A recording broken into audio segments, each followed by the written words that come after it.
नमस्कार प्रिय मित्रों, आर के यस कहानी चैनल पर आपका हार्दिक स्वागत है। मित्रों, हम सभी ने किसी ना किसी से यह कहते सुना है कि श्मशान में भूत प्रेत होते हैं, और कुछ लोग यह भी कहते हैं कि श्मशान में भूत प्रेत की आत्मा 12 बजे रात को घूमती है। मित्रों, चलो जानते हैं महात्मा बुद्ध जी से श्मशान में भूत होते हैं या नहीं, एक कहानी के माध्यम से। जो भी व्यक्ति गौतम बुद्ध का शिष्य बनकर बुद्ध के साथ रहना चाहता है और बुद्ध की शरण में आना चाहता है, तो बुद्ध जी कुछ लोगों को बुद्ध बिना परीक्षा लिए ही स्वीकार कर लेते थे और आश्रम में रहने की अनुमति दे देते हैं। पर कुछ व्यक्तियों को वो कह देते कि जाओ, पहले एक दिन और एक रात शमशान में गुजार कर आओ। एक दिन एक व्यक्ति बुद्ध के पास आया और उसने बुद्ध के आश्रम में शामिल होने की इच्छा जताते हुए कहा, हे गुरु जी, मैं आपका शिष्य बनना चाहता हूँ। बुद्ध ने कहा, तुम्हें मेरा शिष्य बनने के लिए एक दिन और एक रात पूरा शमशान में बिताना होगा, और वहां पर तुम जो कुछ भी देखोगे, जो भी महसूस करोगे, मुझे आकर बताओगे, तब उसके बाद ही तुम आश्रम में शामिल हो पाओगे। गौतम बुद्ध की ये बात सुनकर वो व्यक्ति घबरा गया और उसने बुद्ध से डरकर कांपती आवाज में कहा, गुरु जी, दिन में तो ठीक हैं, लेकिन रात में शमशान में रहना बहुत खतरा है। बुद्ध ने कहा, कैसा खतरा?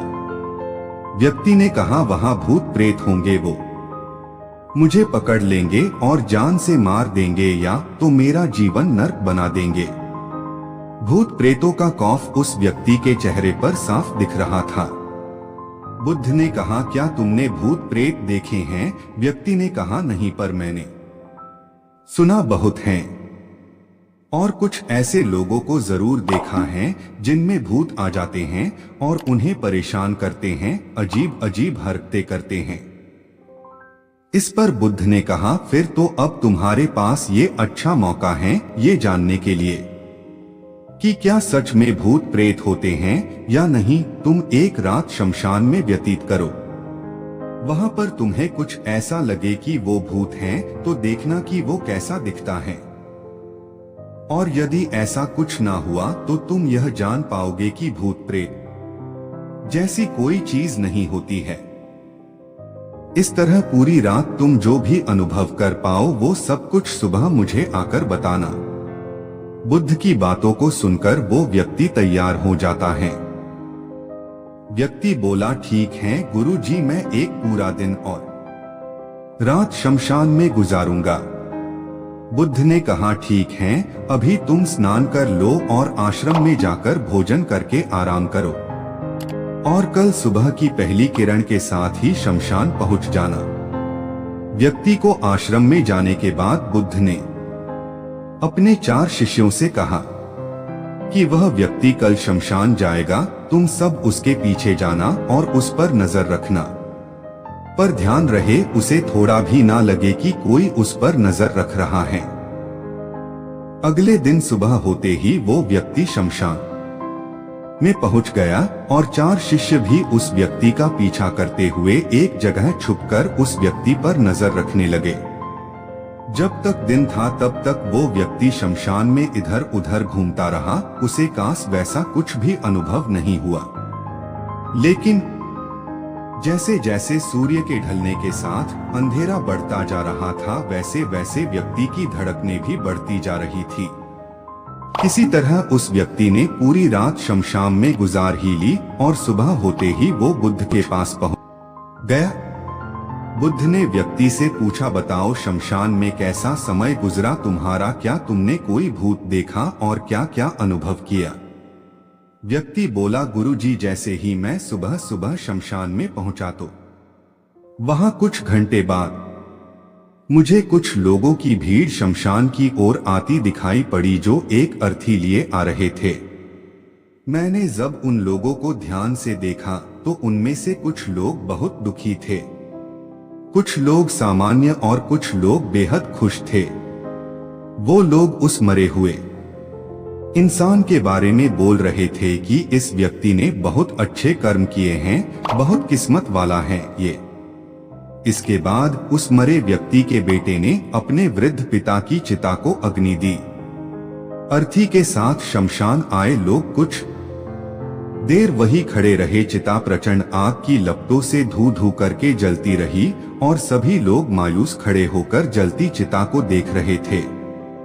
जैसे जैसे चिता की आग धीमी होने लगी, वहां पर मौजूद लोग भी वहां से जाने लगे और थोड़ी देर बाद वहां पर दो और अर्थी आई, जिसमें एक अर्थी किसी अमीर व्यक्ति की थी जो तरह तरह के फूलों से बहुत सजी धजी थी। उस अर्थी के आसपास बहुत से लोग भी थे और दूसरी अर्थी एक गरीब व्यक्ति की थी जो बेहद साधारण सी थी और उसके आसपास गिने चुने ही लोग थे। अमीर व्यक्ति की चिता चंदन की लकड़ी पर जलाई गई, जबकि गरीब व्यक्ति की चिता साधारण लकड़ियों पर जलाई गई। पहले अमीर व्यक्ति की चिता को जलाया गया क्योंकि वो अमीर था। उसके बाद गरीब व्यक्ति की चिता जलाई गई। दोनों व्यक्तियों की चिताएं जब जल गई तो सभी लोग शमशान से चले जाते हैं, लेकिन मैं वहीं खड़े चिताओं को देखता रहा। अब बुद्ध ने कहा, तुमने उनकी चिताओं को देखकर क्या समझा और क्या अनुभव किया? व्यक्ति ने कहा, गुरुजी, दोनों की चिताएं एक समान थी, दोनों के ही शरीर उन चिताओं में समान तरीके से ही जले। उसके बाद जब सब कुछ जलकर राख में बदल गया तो वो राख भी एक समान ही थी। गुरु जी, उसके बाद वहां पर एक महिला की अर्थी आई। उस औरत का पति बहुत दुखी था, फूट फूट कर रो रहा था। अर्थी के साथ शमशान में आए बाकी लोग भी बहुत दुखी थे। वो सभी उसके पति को दिलासा दे रहे थे कि गुरुजी, मैंने उसमें देखा कि बहुत से लोग काफी बुद्धिमान थे, वो ज्ञान की बातें कर रहे थे। मैंने ध्यान से उनकी बातों को सुना तो वो बोल रहे थे कि अर्थी की सवारी करते हुए एक दिन तो सबको यहाँ आना ही है। जीवन हमें इंसानियत और परोपकार से जीना चाहिए, अधर्म, कर्म और पाप से दूर रहना चाहिए। किसी को कभी कष्ट नहीं देना चाहिए। धन के पीछे हमेशा भागकर जो हम अपने जीवन का सुख चैन गवा बैठते हैं और अंत में जो भी धन इकट्ठा करते हैं वो सब कुछ तो यहीं धरे का धरा रह जाता है। गुरुजी, उसके बाद शमशान में कोई अर्थी नहीं आई। इस पर बुद्ध ने पूछा कि तुम सारी रात वहां रहे तो क्या कोई भूत प्रेत तुम्हें दिखा? व्यक्ति बोला, नहीं, वहां मुझे कोई भूत प्रेत नहीं दिखा, बल्कि मन में एक डर तो था, पर सच कहूं तो पूरी रात मैं अपने आप से ही डरता रहा।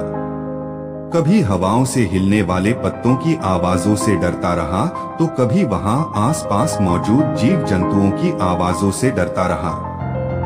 सारी रात दहशत में रहा, लेकिन पूरी रात में मुझे कोई भूत प्रेत नजर नहीं आया।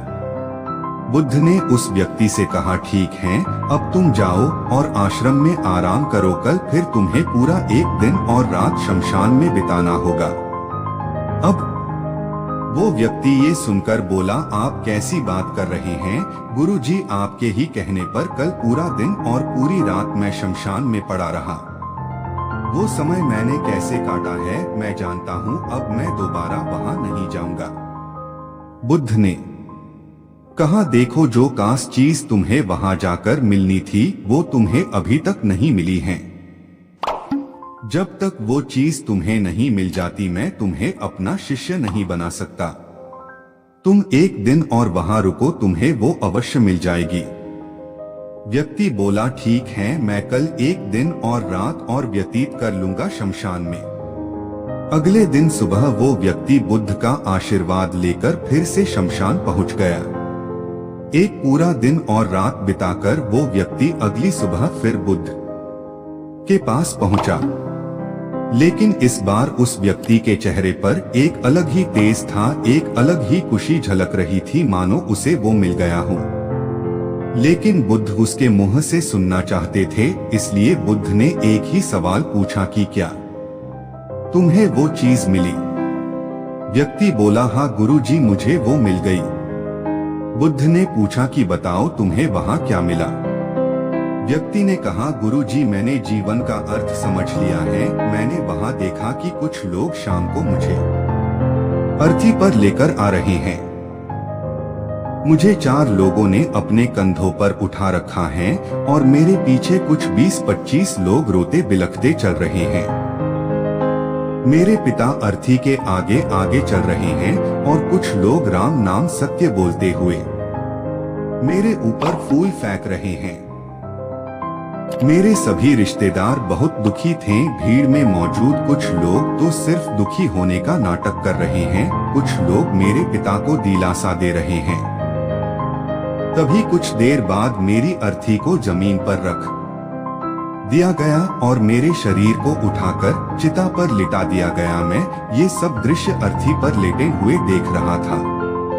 मैंने उस अर्थी से उठना चाहा पर उठ नहीं सका। मैं सांस लेना चाहता था पर सांस नहीं ले पा रहा था। मैं पूरी तरह से असमर्थ और विकलांग की तरह था क्योंकि मेरे अंदर सांस नहीं थी।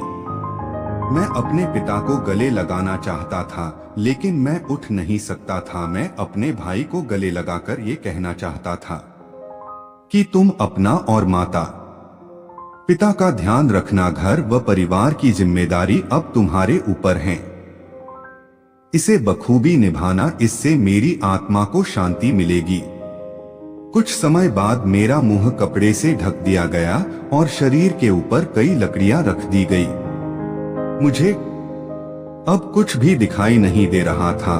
फिर उसके बाद मुझे अत्यंत गर्मी महसूस हुई। मुझे एहसास हुआ कि मुझे अब जलाया जा रहा है।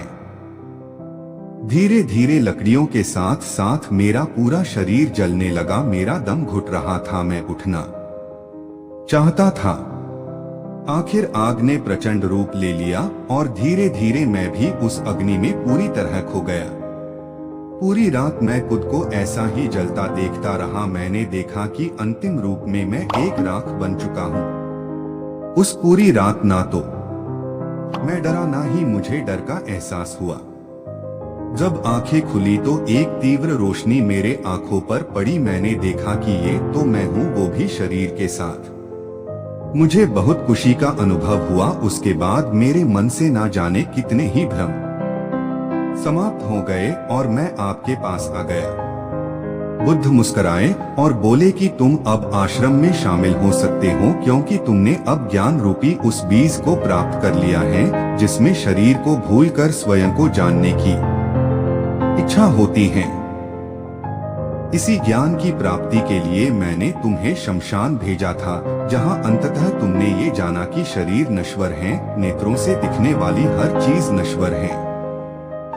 शमशान आने वाला हर व्यक्ति भी यह समझ रहा होता है पर शमशान से वापस जाते ही वो सब भूलकर पुनः उन्हीं गलत कार्यों में लग जाता है, जैसे झूठ बोल